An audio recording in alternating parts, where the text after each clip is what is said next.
And sports anchor Brian Penter from the Alabama Sports Network. Some decisions in life are simple, paper or plastic. Others not so. Edgewood 2 Sports star Rod Boykin was faced with a huge decision today as he was taken in the Major League Baseball draft. Boykin was selected in the 12th round, number 358 overall to the San Diego Padres. He hit a ridiculous .538 and stole 56 bases as he helped lead Edgewood to the AISA state title this year. Boykin is expected to take his talents to San Diego. He had signed on to play football for Coach Barlow at ASU, but he is passing on that opportunity to play professional baseball. Big congrats goes out to Rod. Other notable picks: Dan Collins goes in the 13th round to the Pirates. Huntington's Joe Odom was in the same round to the Braves. Troy's Logan Pierce and Trey Santos went in the 15th and 17th rounds respectively. Paul Young from Central Alabama went in the 21st round. And fresh off his NAIA World Series MVP award, Faulkner's Johnny Shuttlesworth goes in the 28th round to the Diamondbacks. Saturday is moving day in golf, and that's the day players try to move their way up the leaderboard. And with Mother Nature holding off today, conditions were ideal for players at the region's tradition in Shoal Creek. As many as 7 golfers had a share of the lead at some point on Saturday, but it's South African David Frost who is sitting atop the leaderboard after carding a 6 under 66. Crowd favorite Fred Couples will be in the final group with Frost tomorrow, just 1 shot back. Due to possible bad weather, the final round will tee off bright and early tomorrow with players going off both holes 1 and 10. We get to see a lot of great athletes every day here in the River region. It's what makes this job a lot of fun. Few, though, have had this of Prattville High's Roman Harper. The New Orleans Saint just signed a new 3-year, $10.5 million deal as he enters his 8th year in the NFL. And this weekend, he was back for his 4th annual Celebrity Golf Tournament. Harper was joined by several of his current and former teammates, including Malcolm Jenkins, Charlie Pepra, Darren Sharper, and others for the golf outing, which was held at the RCJ Capitol Hill course in Prattville.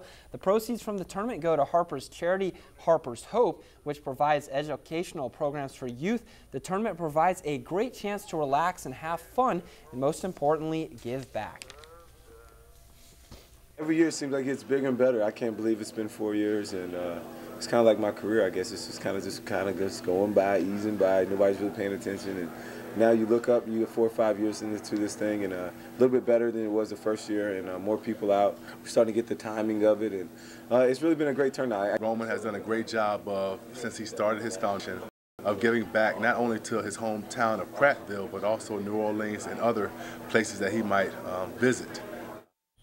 Harper wasn't the only one with NFL ties back in the River region today, as former Troy Trojan, NFL offensive lineman, and Montgomery native Henry Tellis hosted Camp Pride at Crampton Bowl. Over 200 kids showed up for the free sports camp, which emphasized the importance of health and fitness for kids. Pride is an acronym for personal responsibility in delivering excellence. Tellis says it's important to give encouragement to youth. Today is learning leadership, leadership qualities, good morals in that aspect, good character, and also discipline. We want to teach them that not only is about football, but they leave here, they're better young men. On the hardwood, 2 former Jeff Davis hoop stars are back hosting their first annual Dream Big basketball camp. Frederick Underwood and Jamar Sanders started the camp to provide Montgomery youth opportunities to learn and improve basketball. The camp featured several other college and pro players, including former Washington Wizards guard Donnell Taylor and others. There was a celebrity charity game following the camp, which was for ages 12 to 18. Underwood says it's all about providing an example of how to be successful on and off the court. Now, when Jamar came through, JD, we didn't have this. Nobody came back and told us what it took to get there. And it's real impactful when you see somebody who did it and they come back and they're hands-on with teaching. Serena Williams is back on top of the tennis world after defeating Maria Sharapova to capture the Women's French Open title. At 31, Williams became the oldest woman since Martina Navratilova in 1990 to win a Grand Slam title. Her 11-year gap between Roland Garros titles is the longest for any woman. It's the 16th Grand Slam for Williams. That's the 6th most. And finally, Palace Malice won the Belmont Stakes, holding off Preakness winner Oxbow and Kentucky Derby winner or Palace Malice, your Belmont Stakes winner. I just want to say, Heather, you see all these guys coming back to Montgomery today. Really great to see them giving back to the kids and stuff. Well, and to see where their foundation started and that they didn't forget about the people that got them there. Exactly. Important to remember where you came from. I agree. Thanks so much, Brian.